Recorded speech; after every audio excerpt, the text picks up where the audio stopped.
Hi folks, Canadian Prepper here. This video is sort of a response video to the Prepared Mind's EROL in America, Are You Ready video. Just in case nobody knows what EROL means, it means excessive rule of law, which is the opposite of without rule of law. It's just a an abbreviation that the prepping community uses to briefly explain those two concepts.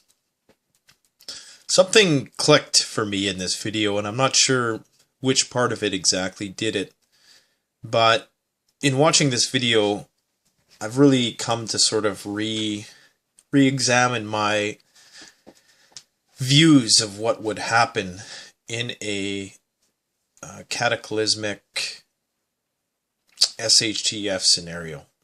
I'm really getting tired of using that word, but it's a recognizable term that we share, so I guess I'll have to stick to it for the time being anyways. So where to start here? Well, I don't like using the term government because I feel that it's a little too politically charged, and I much prefer to use the term powers that be, because for me, government is just it's an institution. It doesn't speak to the elitist powers behind the whole facade. It's used as a political talking point, pro-government, anti-government, stuff like that. And it doesn't really take into consideration the economic powers behind all of that stuff. So for the sake of this video, I'm going to be using that term, the powers that be. Now, I used to think that, and I don't really know if I really even thought about it that much, to tell you the truth, but I think, and a lot of people probably in the prepping community assume that in the case of a wide-scale calamity, say like a pandemic that kills off, half the world's population, or a war, which I think is unlikely at this point because of the whole, NWO type one world, all the leaders are buddy-buddy, chum-chum type thing. But in the case of any major event like that somehow this anarchy would be the norm, that anarchy would be persistent for a significant amount of time, and that there would be nobody trying to necessarily seek power within that scenario. And I'm not sure if it's just the Mad Max syndrome, or if it's a last man on earth complex that some of us perhaps have. But something in that video just clicked for me that, the powers that be aren't going to go anywhere. I mean, right now they're addicted to power as is. Power is an addictive thing, and it doesn't give itself away. So they're not just going to be, hiding in bunkers and existing in this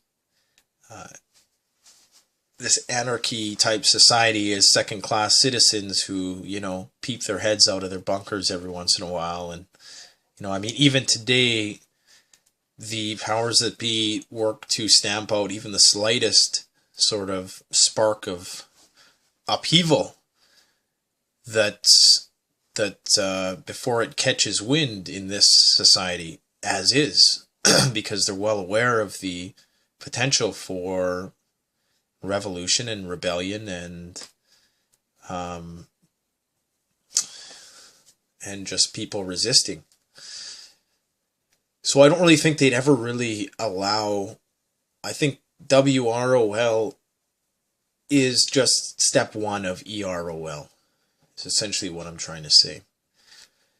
And I think many of us preppers and survivalists have a bit of a delusion about the notion that this WROL would be allowed to persist, not necessarily indefinitely, but even for a few years. I doubt it would even be allowed to persist. The problem is that WROL creates a vacuum for excessive rule of law. So were the powers that be now not to take action immediately, people would start to galvanize, they would start to unify, and then of course they'd have problems. So I'm thinking right from the get-go, in any WROL situation, excessive rule of law is going to be the norm. And if you think about, the powers that be with their, even what we know of their prepping is probably just scratching the surface, obviously, because, you never want to tell the enemy, your people, much less the enemy, to reveal your secret bunkers and, all of their stockpiles. I'm sure they have whole armies underground just waiting to roll out should something like that happen. I think things like Cheyenne Mountain and the whole seed vault and all those things that are mainstream are just sort of fronts. I don't think those are the real, that's the real stash. I think the real stash is truly stashed, and as it would be, it'd be quite foolish for them to disclose where their bunkers were and this and that, and with all the black budgets and the secret weapons and the drones and the robotics and just their capacity now for full spectrum dominance over the battlefield with their communications and satellites and just all of that kind of stuff, it's going to pretty much make it impossible for a few, backwoods guys with their long guns here in Canada, or even, a couple of people down south with their AR-15s, unified or not, to go up against 50 caliber machine guns, and for all we know, frickin', laser guns and stealth drones and who knows what else, right? So I think it's very naive. I think now my focus is starting to shift, not to just preparing for WROL, but for the inevitable EROL that's going to follow. And I think all these institutions like FEMA, Department of Homeland Security, the military, the police, even like the CIA and FBI, any really authoritative branch of dare I say the word government, they're not there to help people. They're there to maintain the status quo. They're there to ensure that, yes, as a side effect, people will be quote unquote taken care of, whatever that means. But they're there to ensure that people can't unify meaningfully and overthrow the current powers that be. And really, it's just going to look a lot like totalitarianism. Now, in the past, and they found the powers that be, the elites, whatever you want to call them, they found that it's not the most effective mode of production. That communism and totalitarianism and too much rule of law was not conducive to a productive populace. That people, when they're under the iron fist, they'll produce, but they won't be creative enough that they really propel technology forward. So they brought in this whole democracy type farce so that we would be controlled, but we would feel free enough that we could, create new things and really we're mined for ideas. A lot of I don't want to get too much into the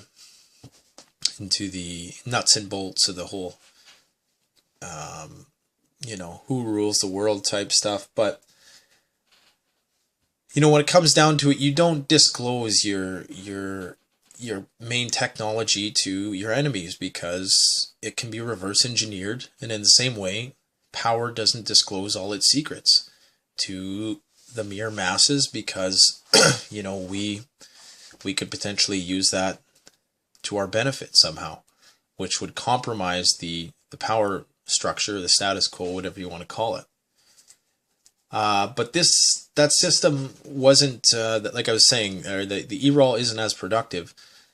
But now that we've sort of transcended this new age of artificial intelligence and robotics, and a lot of human jobs in the production or manufacturing or service sector are becoming automated. They're becoming humans are becoming obsolete as human resources. So now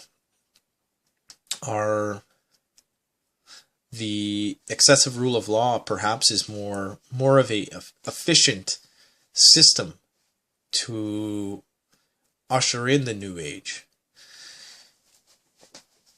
So that's why I think that it's going to be inevitable that, they go down that road, and that excessive rule of law is brought in after any impending, disaster. And they use disasters, whether or not they are planned and whether or not they're inside jobs or inside jobs or inside out jobs or whatever you want to call them. The fact is that they use those events to their own ends. And they're going to use any sort of SHTF scenario to tighten the noose a little bit more in order to secure their power more, because power is paranoid. Power is, the more of it you have, the more worried you are that people are going to come and take it from you. It's just like preps. The more preps you have, the more guns you need to have to defend it. The more worried you're going to be that you're going to want to prepare for every little possible contingency. That whole prepping obsession with, wanting to be prepared for every little possible thing that could happen, and it becomes an addiction to a point where you're literally prepared for everything. Well, the powers that be are the same way. They have the same obsession. They have the same impulsive sort of obsessive disorder. Obsessive compulsive disorder, I should say, where they want to control every little aspect of things, because to leave one door open could potentially mean the downfall of that oligarchy. So I really think that we should be, I don't know how to prepare for excessive rule of law. Some people say, oh, well, guerrilla warfare and, things like that, and military tactics.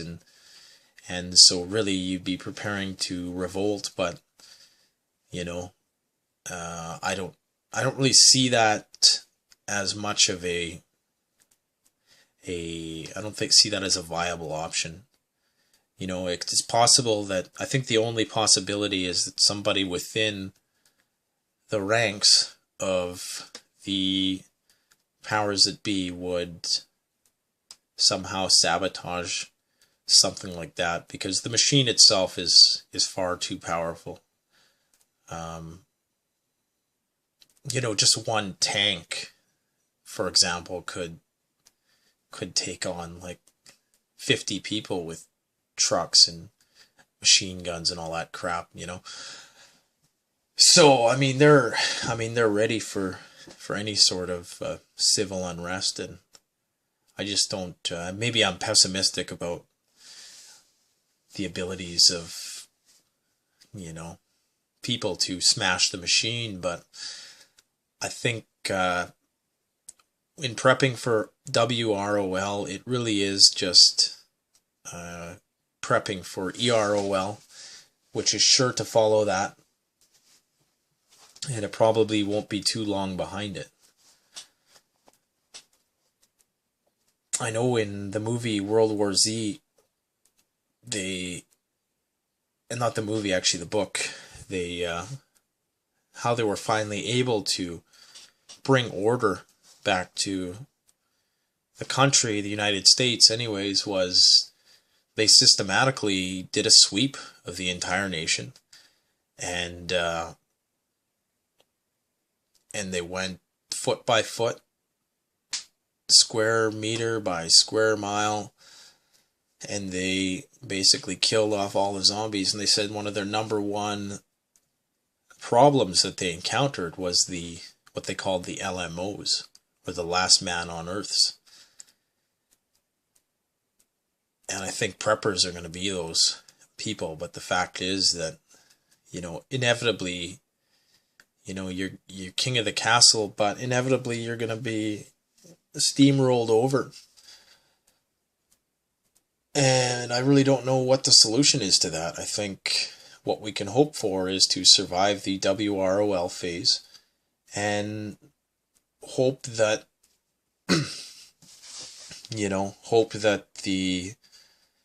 they go lightly on us in the EROL.